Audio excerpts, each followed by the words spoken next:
Hey, how's it going anyways? I'm not an office worker or a fur trader. Hell, I don't even have a job anyways. I don't live in a DP or eat crafting or even own a car.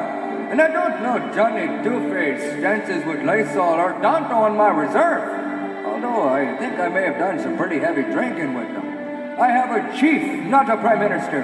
When I've had too much to drink, I speak Trouts, not English or French. I have a treaty number, not a visa, and I pronounce it anyways, not anyway.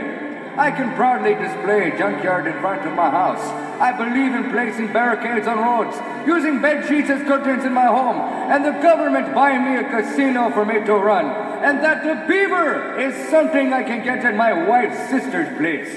A pair of moccasins are something my wife Bertha sells for $20. A Chesterfield is something found in my front yard, and Z is pronounced not Z.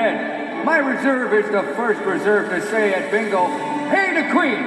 I don't pay for snowmobiles, taxi rides, or a bucket of chicken that costs $800 to be flown from Winnipeg to my reserve. Oh hell, I don't pay for nothing, not even taxes.